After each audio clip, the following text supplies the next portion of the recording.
Imagine sitting in a small room. A scientist places a pair of headphones over your ears.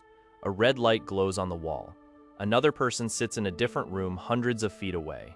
No phones, no radios, no messages, no communication of any kind. Then the experiment begins. One person stares at a picture, a star, a tree, a house, a circle. The other person closes their eyes and tries to guess what the first person is seeing. At first, it sounds ridiculous, like something from a science fiction movie. But then something strange happens. The guesses start matching. Not once, not twice, again and again. Enough times that scientists begin paying attention. Enough times that governments begin paying attention. Enough times that millions of dollars begin flowing into research programs designed to answer one question. Can human beings communicate using only their minds? For decades, scientists, psychologists, military organizations, intelligence agencies, and private researchers all searched for the answer. Some believed they were on the edge of a revolutionary discovery. Others believed it was nonsense.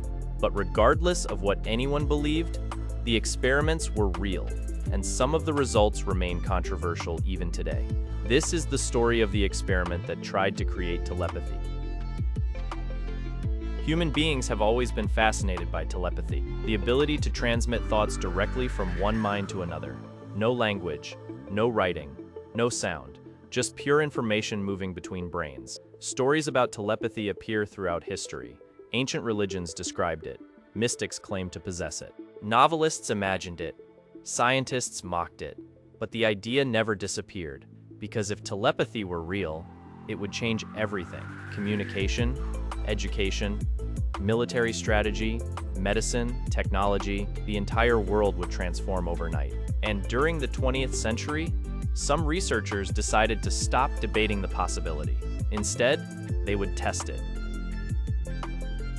One of the most famous telepathy experiments began in the 1970s. Researchers wanted to remove every normal method of communication.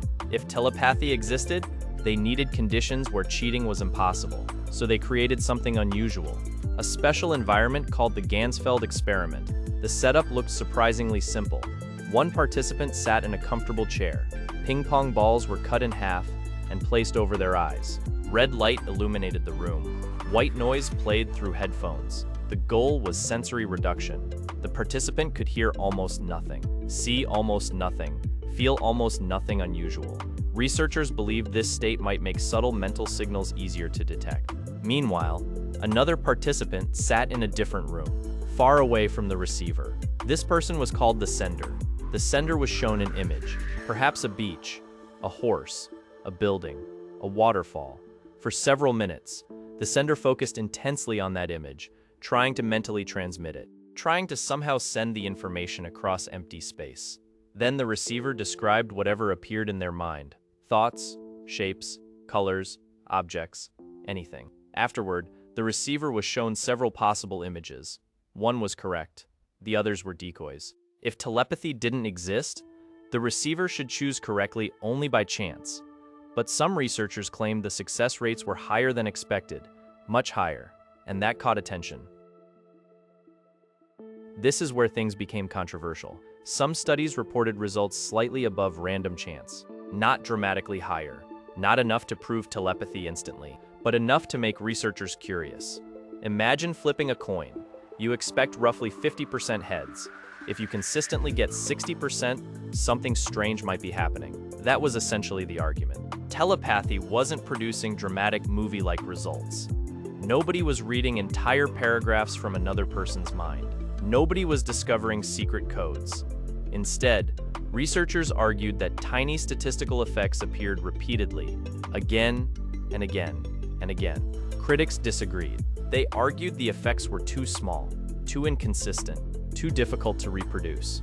The scientific battle had begun, and it would last for decades. Then something unexpected happened. Governments became interested, particularly during the Cold War. At the time, the United States and the Soviet Union were competing in everything: weapons, technology, space exploration, intelligence gathering, military research. Both sides feared falling behind, and rumors began spreading. Rumors that Soviet scientists were investigating psychic abilities, remote viewing, Telepathy, mind control, psychic espionage. Whether the rumors were accurate hardly mattered, because once intelligence agencies heard them, they became concerned. What if the Soviets discovered something first? What if psychic communication actually worked? What if enemy agents could somehow gather information remotely? The possibilities sounded absurd. But during the Cold War, absurd possibilities were often taken seriously. The stakes were too high to ignore.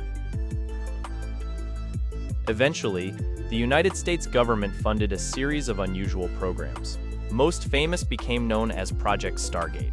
Its purpose wasn't exactly telepathy, but it explored related ideas, especially remote viewing, the alleged ability to describe distant locations without physically seeing them. Participants were given coordinates, numbers, locations, and asked to describe what existed there: military bases, buildings, objects, landmarks. Sometimes researchers claimed remarkable successes.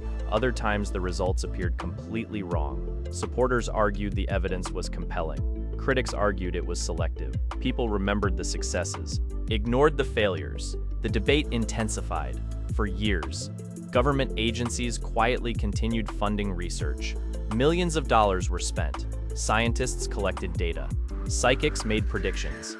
Intelligence officers evaluated reports. And nobody could agree on what the results actually meant.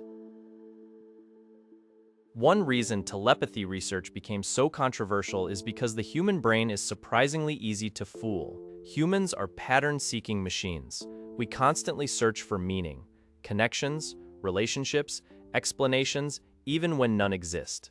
If 10 predictions fail and one succeeds, our brains focus on the success. If hundreds of guesses are wrong and a few are correct, those few become memorable. This phenomenon appears everywhere. Gambling, superstitions, conspiracy theories, coincidences. Psychologists call it confirmation bias. We notice evidence supporting our beliefs, and often ignore evidence that contradicts them. Because of this, telepathy experiments required extremely strict controls. Every possible source of accidental information had to be eliminated. Even tiny mistakes could create the illusion of psychic ability. Science depends on replication. A result means very little if nobody else can reproduce it. If telepathy is real, then independent laboratories should repeatedly observe the same effect, under controlled conditions, with different researchers, different participants, different locations. This became one of the biggest problems. Some experiments reported positive results. Others reported nothing unusual. Some researchers believed they had found evidence. Others could not reproduce it. Years passed, then decades. The disagreement remained, and the mystery deepened, because the experiments never completely disappeared. Every few years, new studies emerged, new claims appeared, new debates erupted. The question refused to die. Perhaps the strangest aspect of telepathy research isn't whether telepathy exists. It's what the experiments reveal about human curiosity. Think about it.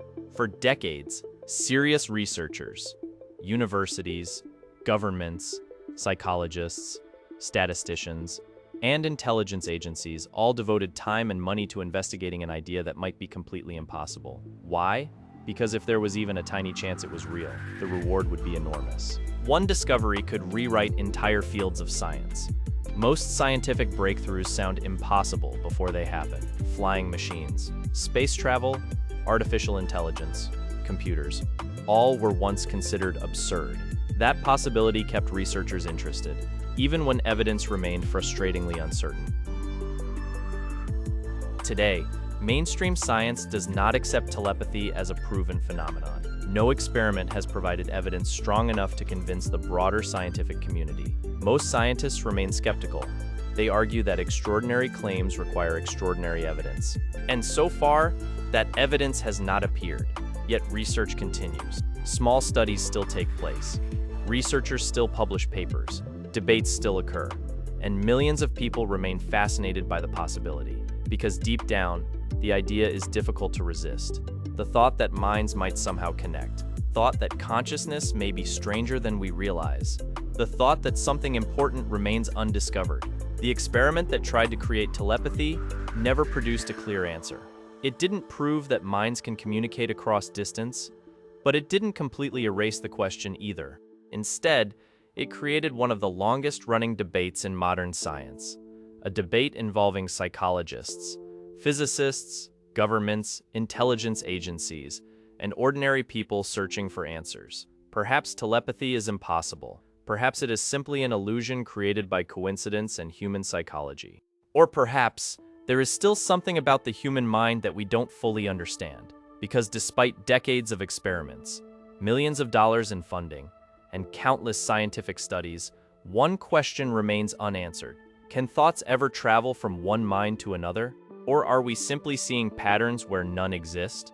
And until that question is answered, the search will continue.